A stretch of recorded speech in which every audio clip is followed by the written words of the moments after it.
Welcome back sa aking channel mga kasweet at ito ang ating pag-uusapan ngayon. Talagang napahiya itong si Antimocler Castro sa mga sinabi niya kay Vice President Sara.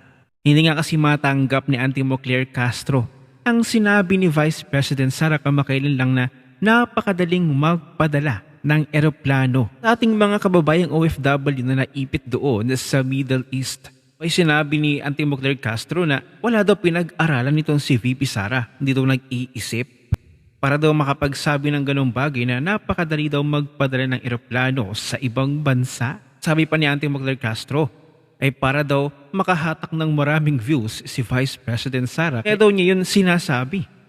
At ang sabi pa ni Antimocler Castro, eto, government can't send aircraft as airspace still closed.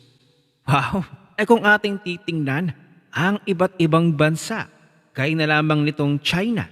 China evacuates 3,000 nationals from Iran as Beijing condemns US and Israeli strikes as violation of international law. Oh, heto pa, sa Singapore. Nagpadala rin sila para sa kanilang repatriation. O itong Spain. Itong Qatar. South Korea, gayon din no? Maging ang India. Oh, kaya itanong sinasabi ni Antimocler Castro na airspace still closed? Talaga lang ay ang ibang bansa nga nakagawa ng paraan? Panoorin pa natin ang video na ito.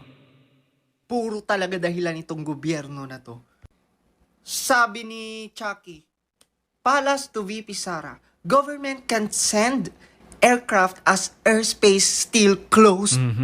Sure ka? Ha? Yung ibang mga bansa nagpapadala ng eroplano at para sunduin ang kanilang citizens. Habang ikaw, Chucky, nagdadahilan ka dyan. Ha, mga hayop kayo? Talagang ganyan lang ang serbisyo na ibibigay nyo sa mga Pilipino? Magdadahilan ka lang? Kamakailan nga, meron akong nakita na yung UK, I think yun, no? Yung kanilang citizens na stranded or na andun sa UAE countries. Inano nila? Pinadalhan nila ng eroplano, pinauwi nila. Hindi makaya ng Pilipinas, no? Weak kasi ang amo mo. Weak. Wala na kayong ibang ginawa, kundi puro dahilan.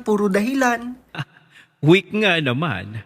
Dito mo talaga makikita at talagang mapapatunayan na itong si Antimocler Castro ay makapagdahilan lamang para mapagtanggol ang kanyang amo na si BBM. Gaya ng aking naipakitang mga litrato, may mga bansang nag-charter flight. Madam Claire Castro, libre po ang Google. Tsaka bakit nagagalit itong si Antimocler Castro? Nagsasuggest lang naman si VP. Kasi nga parang wala namang ginagawa ang gobyernong ito para sa ating mga kababayang OFW. Ganoon naman talagang kadaling magpadala ng eroplano sa iba't ibang bansa. Si dating Pangulong Duterte nga naipadala sa ibang bansa sa The Hague, Netherlands. Kahit nga walang physical warrant arrest talagang sapilitang dinala. Tapos itong mga ito, nagdadahilan na lamang, wala man lang mga initiative na ipadala through land transfer ang ating mga kababayang OFW. O kahit nga sa ibang cities o ibang countries doon i-fly out, wala man lang initiative ang gobyernong ito. Ganoon naman talaga kadali. Yung ibang bansa nga, nagawa. Tayo pa. Sa bagay, ito ang nakapagtataka. At ang tanong, bakit yung 11 vice mayors ng Bulacan ay napauwi ng Pilipinas? Yung mga na-stranded. Hindi naman yun OFW. So ito ang balita mula sa UNTV News and Rescue. 11 vice mayors na stranded sa Dubai. Makakauwi na ayon kay SILG Remulla. Magbabalik na sa bansa ang 11 vice mayors ng Bulacan na stranded sa Dubai. Diba? Bakit ito may paraan itong mga 11 vice mayors na ito? VIP yan? So yung mga 11 vice mayors Bulacan na ito, pwedeng makauwi.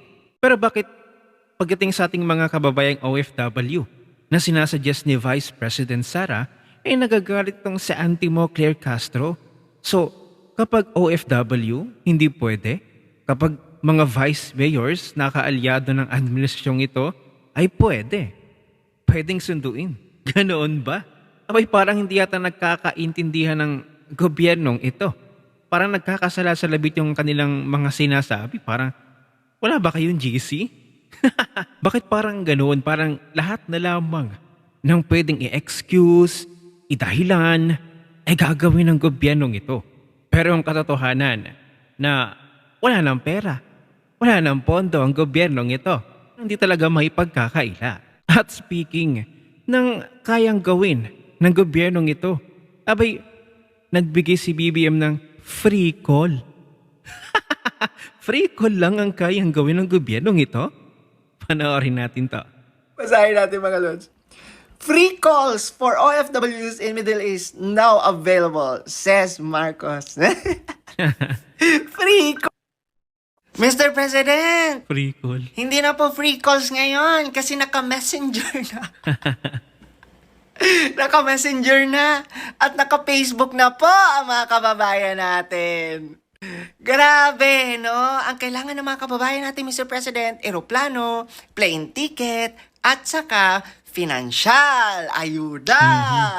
Yang free call mo, ha? Hindi na yan makakatulong nowadays kasi po may internet na. Maiintindihan pa namin pag sinabi mo dyan, free data. Di ba? Tama. Free data or free internet services. Yan. Pero free call? Sus, Mario. Yun nga lang mga kasweet, bakit nung kay dating Pangulong Duterte, nakapag-provide sila ng private plane, ngunit dito para sa ating mga kababayang OFW ay napakahirap. Kailangan pa nating makiusap at magmakaawa.